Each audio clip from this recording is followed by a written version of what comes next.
lovelies, welcome back to my channel. My name is Kemi. If you're new here, thank you for clicking, thank you for staying by to watch this video, and if you're a returning subscriber, thank you guys for always coming back every single video.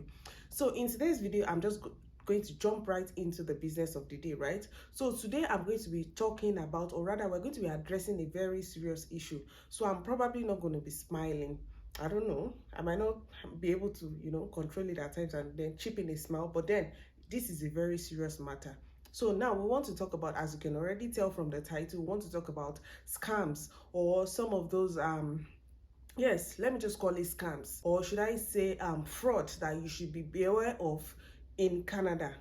Guys, just an intro to this, like I've never been more mindful, I've never been more scared of scam as much as I am now. Like, even from where I'm coming from, I know that there's a lot of scam, but then I'm not as scared as what I see here in Canada, because it is a lot, guys. And I just thought I needed to record this video in case, just so you are aware, especially for newcomers who are coming to Canada newly, because there's a high chance, there's a higher probability that newcomers are going to fall victim of this more than people that are already in Canada. So in this video, I'm going to be addressing some of the kind of scams that you might come across and things that you can do, or what are those things you should watch out for you to know that whatever this is, it's definitely a scam. So my point now is that you need to watch this video till the end. Don't skip any part of it, because I'm going to be dishing out some very useful information. Of course, don't forget to like this video, please. Like so that it gets to reach more people. Subscribe if you are here too, and of course turn on post notifications and drop a comment in the comment section. So let's get right into the video of today.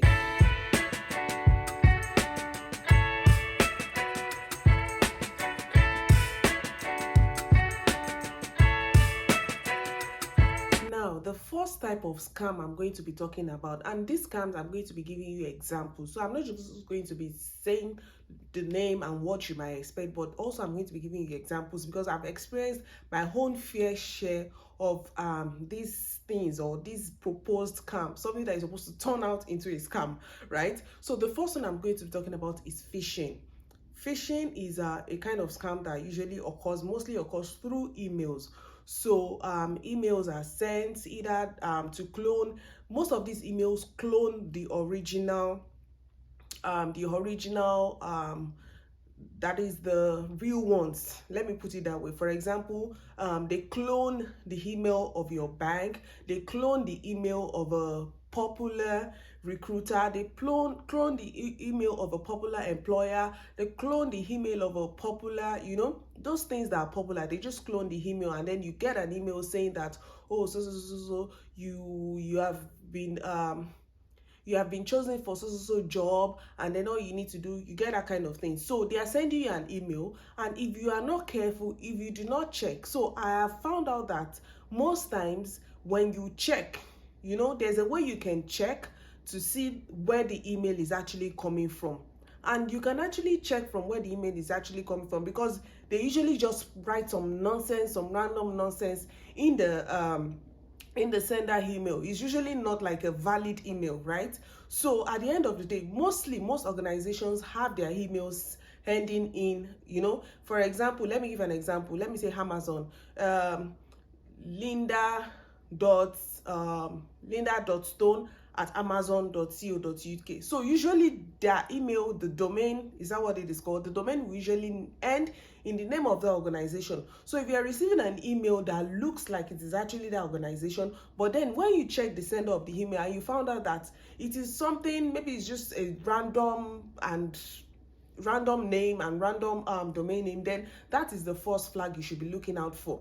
Another thing you should be looking out for in these in phishing, or another kind of phishing emails you should be looking out for, is receiving a random email from someone that you do not know, and is telling you to click on an attachment or download an attachment. Beware of that. As a matter of fact, don't even bother clicking on it. That is another way through which your data, your information can be extracted, can be breached. So whenever you receive an email, firstly, you're not expecting that email.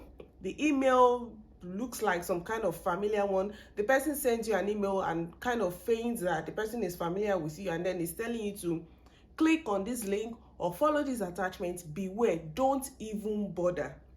But if it is an email from an employer and you are not sure, you're thinking, oh yes, I applied for this job, probably it's them getting back to me. You know what? Go back to the website, to the company's website, go and check their mail, their emails. They should have their contacts there, and then call them directly and say, oh, so I got so email from so person. Is this person your staff? You know, just do your own due diligence, because guys, you need to be very, as in, you need to shine your eyes. You need to be on top alert for these emails. Any email you receive that has a link that is suspect, that you are not expecting, and they are telling you to just click on a random link, or they are telling you to download a random attachment, guys, beware, run. What did I say? Run. Second type of scam that I'm going to be talking about, they call this one smishing. Smishing is also like a kind of scam, or something that is supposed to turn into them defrauding you, but it comes through text messages. Now guys, just was it last week or 2 weeks ago, I received this kind of email, or text message rather. We're talking about text message now.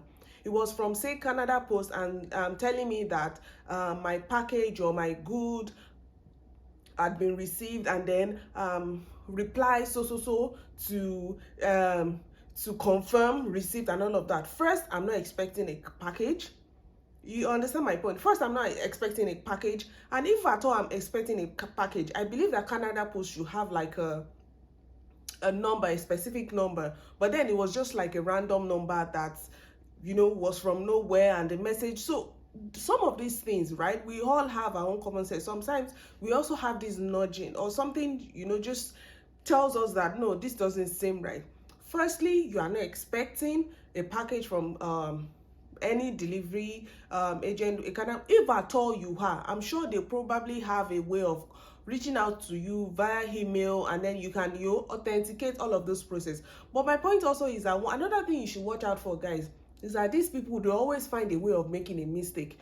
Is either they do not spell something correctly in their text messages, or you know, something, you just smell the rats right there. You understand my point? I don't know if you get what I'm saying. So you have to be extra careful. If you are someone who would normally on a normal day receive a text message and just say, oh, reply with, and then you just reply. Guys, if you're in Canada, think about it again, and do not, before you take any steps, before you take any actions, you have to think twice, okay? So the third one I want to talk about, or the third type of scam that you might get that I want to talk about, is phishing. Yes, they call it phishing. It is called phishing because it's usually done through phone calls.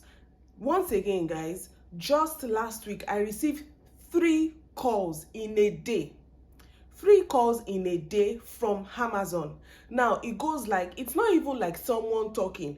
You know, we are familiar with someone calling you and say, oh, my name is something from social bank. No, this one was like a computerized voice, and saying that the exact message from that call was that an iPhone 14 Pro has been billed to your Amazon account. Click or press or reply with to confirm the order or to block this purchase. Firstly, I'm like, yes, I have an Amazon account, but then I could have, you know, gotten an email, or definitely Amazon. How would that even happen? I don't even have my card saved on my Amazon account, right?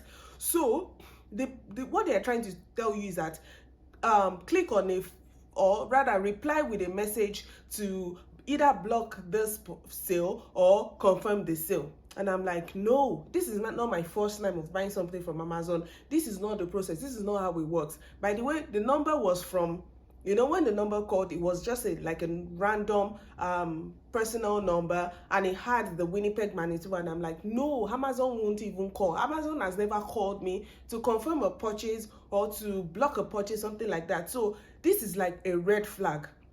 Another one which is common is someone calling you to say, oh, your family member is so is in so place, and they need so amount of money, and this. Guys, you have to beware. If possible, reconfirm. So I have a very good example. My husband still told me this yesterday. That's why I said, no, this is the urgency. I need to call, I need to record this and talk to you guys about it. So it was telling me about someone who's the woman received a phone call, and the number was from it was her husband's number that was showing.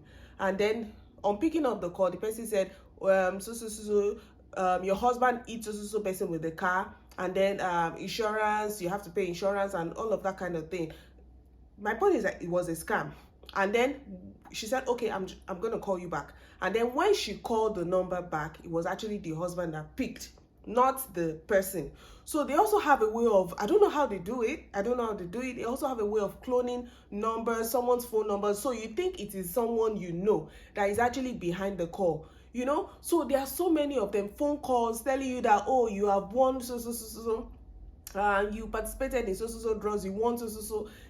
Did you participate in a draw? No. So why do you have to? So immediately those calls enter that you suspect, the first thing you do, just disconnect the call.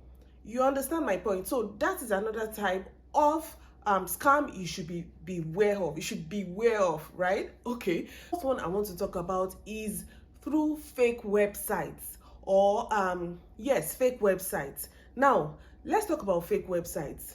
There are times that you see a sponsored post on Instagram, or you see a sponsored post on Facebook telling you that there's a sale, there's something you've always liked. You know, there's this thing called cookies, right?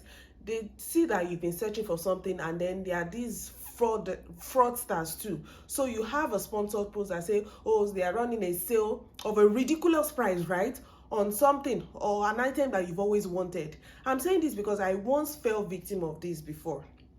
There's something there was a time I wanted this really good smartwatch, and then I've been searching, and then one day I just saw a ridiculous sale, and I was like, what? This is so good to be true. And then before I knew, I clicked on it, I sent money, and then that was it. My money went, right? So most times you see some of these things and you get redirected. So let's say you are scrolling on Instagram, on Facebook, on Twitter, and you just see a random link that takes you to a website of a company, of an organization, of an employer. Guys, you have to take your time before you follow this link. What you can do is to check the name of the organization, or check the name of the sale company, of the retailer or whatever, and then type it yourself on Google so that it takes you directly to their website. Now, this is what I'm saying. In most cases, those websites are meant to copy your username, your password, and then let's say you are buying something, they copy your card information and all of that, and then before you know it, that is how credit card theft happens. And then they open an account in your name, and then you know, so many. I'm sure you guys have heard of theft, of identity fraud, of identity theft. This is how these things happen, right? They start to gather all your relevant information, because they tell you to sign up or open an account, enter your name, enter your date of birth, enter your you know, all those relevant information that are needed to clone your information, to clone you, right? Let me put it that way. Yes. And then identity theft or identity fraud happens. So what you can do is go to the direct website of the organization. I have a very good example of a very good friend of mine. She's in Canada here. You know, I think she said she didn't even, okay, it was through LinkedIn actually. She was still searching for a job, and then she got an email saying that, oh, she had been selected for this job. It was even a customer service job. She had been selected for this job, and then she will be put on. Do you know where it happened? It was actually a real organization, guys, but these guys had cloned the real organization's website. So they were saying, oh, she had been given an offer letter. All she needed to do, you know, was that what was she even told to do? But my point is that the catch place there is that the benefits or the offers they gave her were too good to be true. Firstly, the amount they said they were not going to pay her was too good to be true. The probation was too good to be true. The benefits was too good to be true. So there's always a flag. There's always a red flag, guys, for all these fraudsters. I don't know how, maybe it's intentional or not, but there's always a red flag.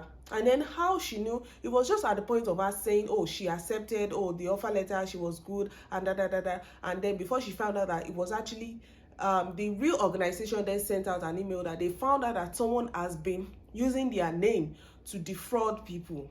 Now, this is what happens at the end of the day. This is what's going to happen, because I've heard this happen to 2 people. So eventually you get the job because it's a customer service job. This is what they do. So you listen. When you get the job, they're going to say, okay, they have sent you some so amount of money for you to set up your workspace. They've sent you, I'm going to say they're giving you a check, or they're sending you a check. Guys, beware that even if you scan the check through your phone and you deposit it into your account, it doesn't clear until about 3 to 5 working days. So you pick the check, you see the money in your account, you believe that the money has come, and then you go to buy those things. Guys, at the end of the day, the check is going to bounce, and then you've lost that money. Another thing that happened, the second thing that will happen is that they will tell you that they've sent you a check. They will give you a check and tell you that you should deposit this check into account and send the money to them, or use the money to buy so things and send it to this address. At the end of the day, after you've bought those things, you've sent those things to their address, guess what, guys? The check bounces, and then you're going to start paying the debt for what you actually did not buy. So guys, you have to beware of all these things that happen, because they are happening and they are real. Okay, so this is me telling you, especially newcomers, people that are coming to Canada, and you know, you just feel like, oh no, not such things don't happen here. Guys, it happens. Like, it happens plainly, in plain this thing. Another one I've received recently, I'm just sharing my own experience of what I've heard people, what has happened to people that I know, right? Another one was just like, I think 2 or so weeks ago. That's why I'm wondering, I don't know if these people actually target newcomers, or it's just a random thing, or because like my email, because of I have a YouTube channel, maybe because my email is out there, right?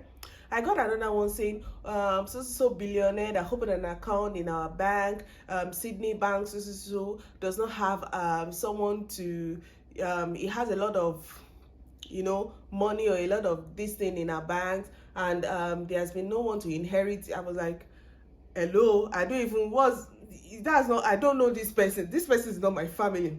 Why are you sending me a random email that so you need someone to inherit? Hello, I'm not from whatever country, or this person is not even my family member. So guys, my point is that they try their luck, right? There are some people that fall victim of this thing, but the more information you have, the more you are aware of all these things, then the lesser it is for you to fall victim of them. Okay, so the next one I want to talk about, which you probably do not know, or which you do not pay attention to, is using public Wi-Fi and USB charging ports. Public Wi-Fi is very common here in Canada. As a matter of fact, most of the libraries, the schools have a public Wi-Fi.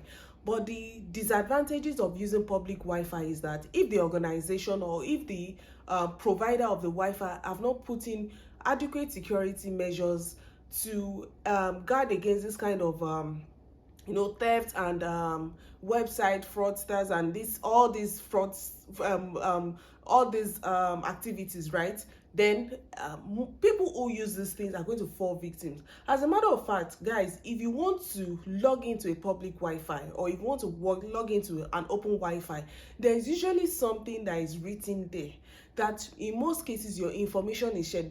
Guys, you need to take time to read some of these things that are in fine letters, right? It is even written there that making use of this public Wi-Fi, there's a chance that your data, your information is shared. So you need to read all these fine lines. They get to have access to your data, your information, which is then sold on dark web, which is how credit cards are cloned and all of these things happen. So guys, we need to take proper care and proper attention, or pay proper attention, especially if you are in Canada. I've never been more scared of scam that as I am here in Canada, because everything, every link, I'm so careful, and I just don't want to click on anything that I see out there. So I'm also bringing out there for you to be very careful, especially newcomers. Something seems too good to be true, double check, cross check. There's an error, like I don't know how, maybe I think this one is very intentional from them, just so like their own this thing.